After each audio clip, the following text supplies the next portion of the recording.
We've got a fun episode for everyone today, a break from our typical business and marketing and sort of social media psychology stuff, and we're going to have a little fun. Today's topic is things that were considered normal when I was a kid that are totally bizarre today. Let's go down memory lane together and have some fun. The show is about to start in 5, 4, 3, 2, 1. This is Don't Fear Grit with Rob Taormina. Marketing strategies and advertising technologies to help you build a better business. So this is definitely a fun topic and something that I have thought about.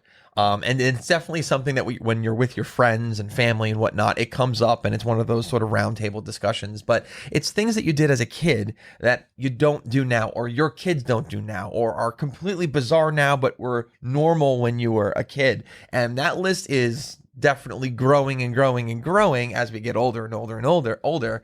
And it's just really interesting. And I was recently having this conversation and we were going down memory lane and I'm like, oh, what a great episode for the next podcast show. Let's do it. Let's take a little bit of a break from our normal scheduled programming and just have some fun. And let's get a little creative here so that we can all reminisce together on some of the cool things and some of the bizarre things that we did as a kid.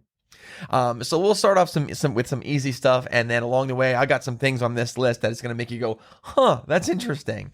Well, the first one is that when I was a kid and you picked up the phone, you had no idea who was calling. There was no such thing as caller ID, which means if the phone rang, you picked up the phone. And it was always, you have no idea who's going to be on the other end.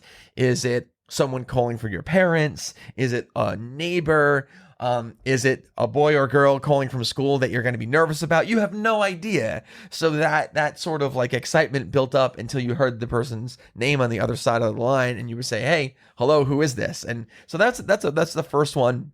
Is again, there was no such thing as caller ID when I was a kid. So I just remember as a kid, the phone rang and I was, if I like there was someone I wanted to speak to, I was always anticipating, like I would say like, oh, I hope it's this person calling, and always, well, not always, but more often than not being disappointed because the calls were more often than not were not for me actually, because of course I'm a kid, right? But on the topic of phones, also another big thing is if you are on a phone call, ready for this? You had to stay within a 6-foot radius of the phone because everything was corded. There were no wireless phones, right? Like everyone has a cell phone now. You can make a phone call from anywhere, right? But back then it was only landlines and you were connected with this cord that pretty much stayed raveled up and all disheveled and knotted. Oh my God. I don't know how many times I tried to unravel that cord growing up. But yeah, the one big thing is always having to stay within a 6-foot radius of that phone. So there were no private conversations, and unless you like were able to get like one of those long cables and you were able to like pull actually the whole phone with you like in a closet or into your room, and you had this long cable going through your house. And then, game changer when you had the wireless landlines in the house. Oh, that was a big deal as well. But that was another big thing is remember the cords. But the big thing about the cords, I'm always, for some reason, they never stayed untangled.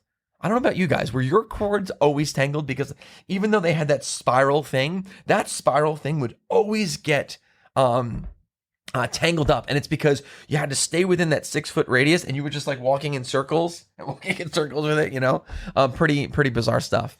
Another thing that I remember even when I first started driving, and not that I'm that old, but I'm a sort of unique age where I experience analog and digital. Right, where I'm old enough where I had the analog, young enough where digital was part of the transition as well. But when I first started driving, paper maps were still the way to travel. There was no technology that you could plug in navigation. There was no GPS like that. So it was all paper maps. And I remember that's roughly when like MapQuest, you can go to MapQuest.com and you could print out, even though you can go digitally to get directions, you had to still print it out. And but before I get to that, I remember vividly when I was a kid having these big maps that would be folded perfectly into like a brochure size. And I remember like we would stop at like rest stops and get the local paper map and this massive thing. I'm talking about huge, like the size of the table here. And you have this map and you have to try to find, okay, we are here, we have to go there, and just navigate through this map. You know what's interesting is that we all did it and everyone knew how to do it, even as a kid. Like it was just part of life, really. It was like this assumed process. Everyone knew how to read a map and get from point A to point B. And then I remember when we transitioned to MapQuest and everyone would print out all these directions, is what you initially had to do. If you were going a long distance, you would print out like 6 different variations. You would be from point A to point B, from point B back to point A. Oh, what if you detoured? Like you would have all of these different variations just in case, because you weren't going to get to a computer at the hotel. You didn't have that. You didn't have printers. You would have this massive folder, I remember, of all these directions. And oh man, I remember the car littered with just directions if you were going on a long trip. But yeah, paper maps. I remember that vividly, and I loved that as a kid, going to the rest stops and getting the local paper map and just unfolding this glorious thing, be like, oh my God, the world is so big. It was pretty cool. Another thing is that I remember as a kid. Now, depending on where you are in the world, this is still sort of commonplace, but around here it's not now. But when I was a kid, there were a lot of dogs and cats that simply just roamed the streets. It was normal to have an outdoor cat, normal to have an outdoor dog, and they sort of roamed rampant. I remember vividly seeing this. In fact, I remember when I was a kid, I must have been in maybe like 3rd grade, my teacher asked us, instructed us, we have to write our own creative story. Come up with your own story, your own characters, and write a whole thing. And there was someone that I knew that had a dog that was an outdoor dog and it just roamed, right? And I remember oftentimes this person would like babysit me, but I would go to their house, and sometimes I would play the dog if it was there, and if it wasn't, they would be like, oh no, the dog's not here, it's roaming around. And I remember thinking like, oh, what is the dog doing? So as a kid, I remember vividly, I wrote a story about where this dog went. I love this. This meant so much to me that I still remember it to this day. But again, I wrote a story because it was commonplace back then. They were just dogs and cats that just sort of roamed free and did their thing. And I guess, many lawsuits later of kids getting hurt and bit by random dogs, that is definitely a thing of the past. Locally, you don't see random dogs. If you see a dog, there's something wrong, roaming randomly around. Maybe there's a few stray cats here and there, but not like it used to be. I remember as a kid there being dogs and cats everywhere. It was just sort of commonplace. Another big thing that I remember that was very normal when I was a kid, that is definitely not normal now. Oh my gosh, absolutely not. Is that how unsupervised we were as kids. And I've told this story many, many times, and it's like a shocking thing to have this discussion now. But when I was a kid, when I was 6, 7, 8, 9 years old, I would regularly be by myself. I would take my bike. I would bike to the next town over by myself to my friend's house, play wiffle ball in the streets. It would get dark and they'd be like, oh, it's time to go home. So I would take my bike back home by myself, do my thing. And we're talking about as a 6 to 9 year old taking his bicycle between towns, main roads, side streets. It was commonplace. And it's not like people would see me and be like, oh my gosh, let's help this kid out, he's lost. No, because all of us kids did that. So it's not like the neighbors or adults would be weirded out by seeing that and call the police. Not at all. That was commonplace back then. Fast forward to now, you see a child by himself, you think parental neglect, call 911, I'm going to stay with the kid. And rightfully so, because culturally it's changed. It's not as safe maybe now, and there's a lot of other variables involved, but I couldn't imagine even allowing my kids now, who are 13 years old, taking their bike by themselves to the next town over to their friends. I would never. They'd be grounded, my gosh, for the next 40 years if they ever did that. And nor would they ever even think to do that. You don't see kids by themselves anymore, really unsupervised. Now, if you see it, you definitely put it in that category of there's something wrong. Either it's suspicious on their part, like, oh, what are these kids up to? Or these kids are by themselves and they're being unsupervised. Again, we're not that far off as far as when I was a kid versus now, but that's been a huge cultural shift. Is back then kids were not supervised. Now they absolutely are supervised a whole lot more. Another big thing that I remember, even when I became a teenager, the yellow pages was like your ticket to understanding what was in the community. If you didn't have the yellow pages, you were lost. You didn't know that there was a world that existed outside of the media of, your little neighborhood, and you relied on it for everything. You relied on it, not just adults, for like the plumber, the electrician. You relied on it for the local pizzeria. I remember the local Yellow Pages would put out a special. There was a pizzeria, Mama Teresa's. They would put out a special, and it was for $5.99. You can get a whole pie. And my friends and I would like rip this out, and we would call Mama Teresa's to get our $5.99 pie. But we relied on the phone book, and we all knew how to use a phone book. Every household had a phone book. Like if you didn't have a phone book, you were lost. The Yellow Pages. That was huge. The Yellow Pages were huge. It was the Yellow Pages and the White Pages. And if you didn't have those, my gosh, you were lost. Kids these days, they don't even know what that is. But that was basically the Google of the day. Again, you didn't have your Yellow Pages, you definitely were absolutely lost. Another thing that I remember as a kid, I remember if like going to the hospital, and like I could close my eyes and I could see the lobby in the waiting room and people smoking, which is bizarre. We're talking about a hospital here. So that's a bizarre thing to think about. But I do have memories of going to the hospital and people in there, just commonplace, smoking. It was a very common thing. Just like, there was smoking on airplanes. Now, oh my God, it's like a federal offense to do that stuff. So that's another big thing. That's a big difference between then and now. Let's see here. I got some things written down. Oh my gosh, the payphone. I think I just recently read that there's like one active live working payphone left in New York State or something like that. Some like crazy stat. But because there's no cell phones, everyone always would leave with at least a quarter. And and then you date yourself back even earlier than me, I think it was a dime.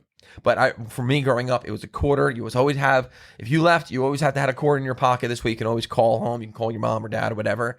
And there are payphones everywhere. There was literally payphones everywhere. There were payphones in street corners. I remember there were payphones in buildings. There were just payphones everywhere to allow you to connect, with your family. That way, there was payphones in schools. I remember actually there was a payphone right outside the administrative office of my school. There was one, and that thing got a whole lot of use. That's how you called home for various things. And then later on, when collect call was introduced, then we figured out a workaround, because they asked you to record like your name.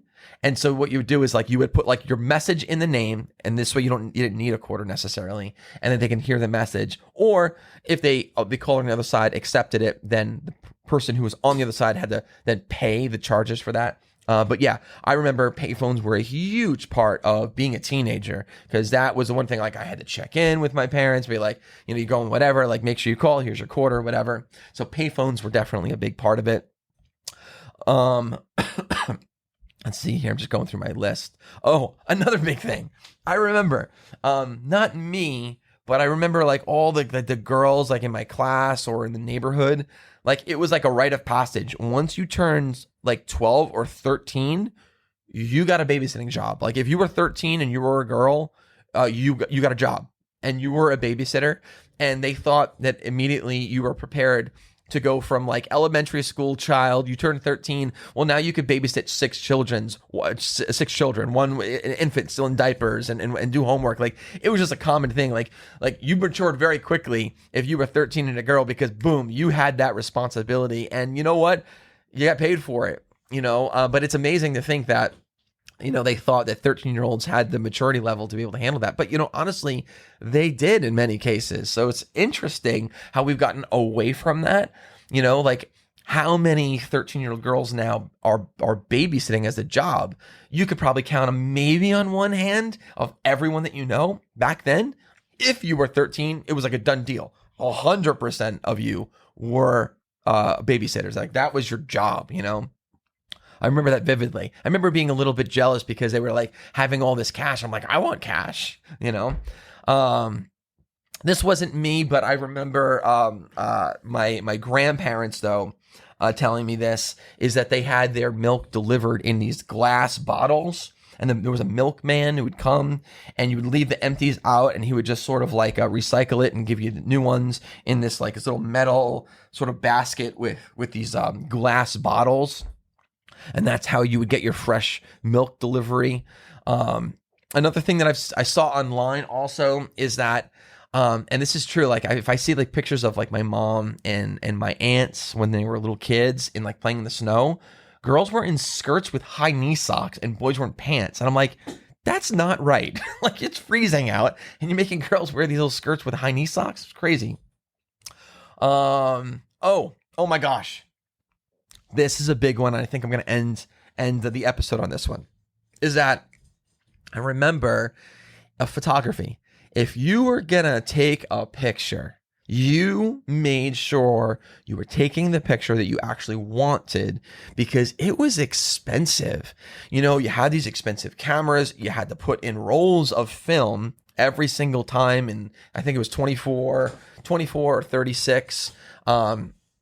And then you had to take it to a place, give them that roll of film. They would develop it. It would take like a week. And then you just cross your fingers that you got a good picture because you were paying for it regardless. And it was not cheap. So it was time consuming. It was expensive. So, you know, that's why like, if again, people weren't taking thousands of pictures like you do now because you listen, you got your cell phone. You could take a zillion of them, right? And there's no expense to you for doing that. Back then, there was a huge expense. So you really thought long and hard if you were going to, in fact, take that picture, which is why, you know, you don't have, you know, events as of a kid and thousands of pictures. You'll have like 2 or 3 pictures of your birthday because, again, it was expensive to do that back then. It was time consuming. Like, could you imagine dropping off a roll of film, not knowing if you actually did it right? Paying all this money to go back a week later at the event, and then you find, oh my gosh, they're all white. Oh my gosh, it's blurry. Oh my gosh, my finger was in front of it. Like that happened. And, but yeah, I remember the disposable cameras that helped a little bit, helped with the cost, but still you would get a disposable camera where you had 24 pictures. I remember going on my class trip and I had my disposable camera that my parents gave me. And those 24 pictures had to last the entire trip. So in moments, you would wind it up. You have to crank it up, right? And then you have to charge the flash. You hold this little button, you charge the flash. And then you would sit there and you'd be like, is this worth it? Should I take the picture? You know, like you really thought about like, do I want to waste one of my 24 pictures on this? But yeah, I do remember that vividly and having rolls and rolls of film. And, you know, and I have no doubt that if I go through like my junk bags that I have in my storage, whatever, I can probably still find 1 or 2 rolls of film that are still not developed. And because here's the thing, you didn't develop a roll of film until you finished every picture. So it's not like you had a roll of film of 24 and you only took like 18 and you developed that. No way. You're not wasting that. So what would you do? You would just save it until the next event you would have. And so sometimes it could take months to actually develop a roll of film because you waited until it was finished. So that's why I have no doubt I probably have a roll or 2 somewhere from when I was a kid that's not developed, and some probably gold mine of a great moment that I'm that maybe I should try to do that. I don't even know where to develop film though these days. I'm sure you can probably do that. But you know what? Actually, I want to end on one more thing. Is I remember as a kid, now the cars were made a little bit differently in the sense that now you have these rules and regulations that govern, you know, where a child can sit, how they can sit, in what they can sit, seatbelts and all that stuff. They didn't have that when I was a kid. So if you were the older kid, you would be on the floor if there wasn't an available seat, and so that the youngest could be like, you know, secured properly. So I would sit on the floor as the oldest kid. And I remember there were actually cars, station wagons, where you had the last row actually faced the opposite way. I loved that seat. So if I can grab that seat, and like one of my friends' parents had that, I remember I'd be like, oh, can I please sit in the back? And like people would fight over it because that was a cool seat. You get to see the back. No seatbelts though, it was like a free for all. It was like a jungle gym in a way. But yeah, I remember the cars were just different as far as the rules for kids. And seatbelts and roaming around and having those seats that face backwards. Like it was just bizarre. So listen, this list goes on and on and on. I've had so many of these really great conversations with friends and family, and I want to encourage you to do that one day is get down with some friends, maybe a couple cocktails, whatever, and just having a fun night of thinking, what was something that was normal when you were a kid that's totally bizarre now? And I bet you guys are going to come up with some really, really cool answers. I'd love to hear them. Message me. I love actually this particular topic. It really, gets me to reminisce. It's funny. I'm getting to the age where it's like, oh, the good old days, but no, it's true. And I love this. So this is a fun conversation. I hope you guys enjoyed this particular topic as much as I did. Definitely take a listen. Go back and share this with some friends and be like, hey, remember this? Because I guarantee you they're going to enjoy reminiscing and bringing back all those fond memories as well. All right, guys, until next time, remember, don't fear the process and don't fear grit. We'll see you next time. Take care.